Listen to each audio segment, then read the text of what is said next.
Hello everyone.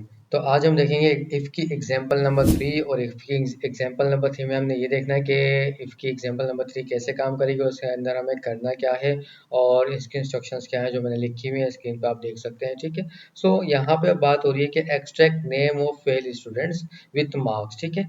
Extract का मतलब है निकालने, यानी कि हमें फेल स्टूडेंट्स के नेम निकालने हैं और मार्क्स के साथ निकालने हैं, यानी कि फेल स्टूडेंट्स के नाम भी आने चाहिए और उन नाम के साथ आपके मार्क्स भी आने चाहिए। ठीक है।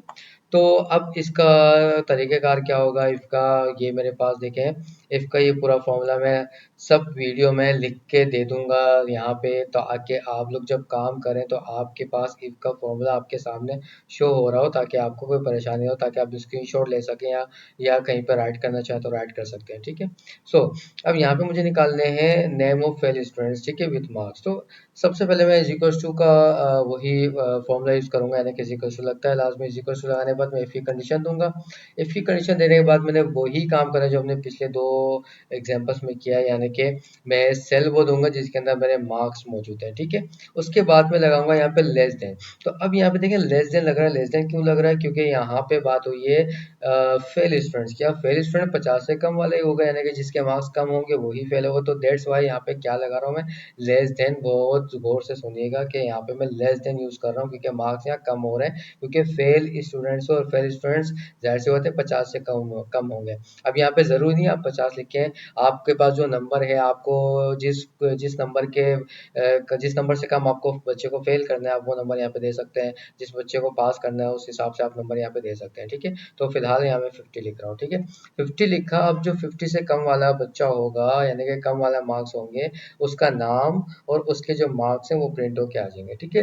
देन मैं यहाँ पे कॉमा लगाता हूँ उसी तरह जैसे मेरी पहली वैल्यू कंप्लीट हुई थी एग्जाम्पल 1 और 2 में, और इसी तरह यहाँ पे मेरी कंप्लीट हो जाती है। ठीक है।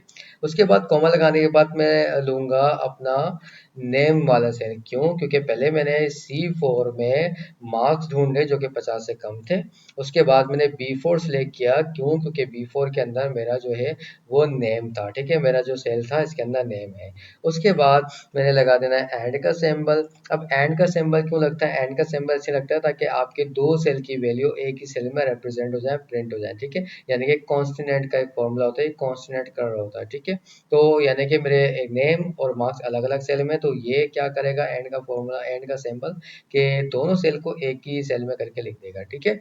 उसके बाद मैंने करना ये है कि मैं इन्वर्टेड कॉमा लगाता हूँ, ब्रैकेट खोलता हूँ, इन्वर्टेड कॉमा लगाता हूँ। अब ये जो मैंने ब्रैकेट यूज किया है ना इन दोनों इन्वर्टेड कॉमा के बीच में, इस ब्रैकेट का मतलब ये जो मेरे नेम लिखे हुए आएंगे और नेम के साथ जो मार्क्स आएंगे वो मार्क्स मेरे ब्रैकेट के अंदर आएंगे। ठीक है। अगर मैं ब्रैकेट ना भी डालूं कोई मसला नहीं है, तो बस मार्क्स डायरेक्ट आ जाएंगे, ब्रैकेट नहीं आएगा। ठीक है। तो ब्रैकेट के अलावा आपको कुछ और लगाना है, कुछ भी लगाना है तो आप लगा सकते हैं, क्योंकि इन्वर्टेड कॉमा के अंदर मैं जो लिखूंगा वो प्रिंट होगा, और अगर कुछ नहीं लिखूंगा तो खाली आएगा, लेकिन फॉर्मूला आपका खराब नहीं होगा। इस चीज को नोट कीजिएगा। ठीक है। देन ये लगाने के बाद मैंने फिर से एंड का सिंबल दिया है, और अब मैं दोबारा मार्क्स वाला सेल सिलेक्ट कर रहा हूँ, और उसके बाद फिर मैं एंड का सिंबल दे रहा हूँ, एंड वही मैं ब्रैकेट को क्लोज कर रहा हूँ इन्वर्टेड कॉमा लगा के। ठीक है। ये देखें यहाँ पे ब्रैकेट मेरा एक इधर है और एक इधर है। अब ये क्या कर रहा है, ये सेल देखें बीच में C4 आ रहा है, यानी कि मेरा मार्क्स वाला सेल। अब जाहिर सी बात है यहाँ पे क्या करेगा, मार्क्स को ढूंढ रहा है, जो 50 से कम मार्क्स होंगे उन बच्चों को उठाएगा, उसके बाद उनका नाम उठाएगा। नाम उठाने के बाद यहाँ पे दोबारा सेल सिलेक्ट करने का मतलब ये है कि वो मार्क्स प्रिंट करेगा। पहली दफ़ा में मार्क्स ढूंढे और दूसरी दफ़ा में नाम के साथ मार्क्स मैंने प्रिंट करवाने, और जाहिर सी बात है जब मार्क्स आएंगे, ये C4 है तो वो ब्रैकेट में आना चाहिए। दैट्स वाई यहाँ पे ब्रैकेट लगा हुआ है। आई होप कि आपको ये चीज़ क्लियर हो रही होगी। ठीक है। देन उसके बाद हमने क्या करना है, दोबारा से कॉमा लगा के दो बार मैं इन्वर्टेड कॉमा दूंगा और ब्रैकेट को क्लोज कर दूंगा। अभी दो दफा मैंने लास्ट में इन्वर्टेड कॉमा क्यों दिया है ये मैं अभी आपको अप्लाई करने के बाद एक्सप्लेन करता हूँ। और अगर इसमें से कोई ऐसी एग्जांपल जो आपको नहीं समझ में आ रही तो आप मुझे कमेंट्स कर दीजिएगा, मैं और डिटेल के साथ इसमें वीडियो बना दूंगा। ठीक है।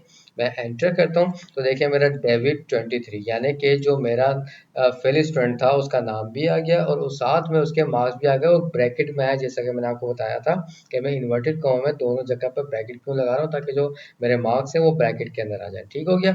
उसके बाद में इन सबको फिल कर देता हूँ। ठीक है, अब देखें हुआ ये है, जो 79 वाला बच्चा था जो पास हो चुका, उसका सेल आ रहा खाली, लेकिन मैं यहाँ कोई स्टेटस देना चाहता हूँ, स्टेटस लाइक के पास हो गए बच्चा, ये पास लिखना चाहता हूँ, तो वो क्या होगा। ठीक है, अब मैं पहला वाला सेल में जाके वापस एडिट कर देता हूँ फॉर्मूले को, और अब आप यहाँ पे देख सकते हैं कि जो लास्ट में मैंने इन्वर्टेड कॉमा जो दिए थे जो खाली थे, ये वो इन्वर्टेड कॉमा है कि यहाँ पे आप अपना कोई स्टेटस दे सकते हैं, कोई मैसेज लिख सकते हैं। ठीक है, अब मैं इसी जगह पे लिख देता हूँ पास। ठीक है, मैंने यहाँ पे लिखा पास।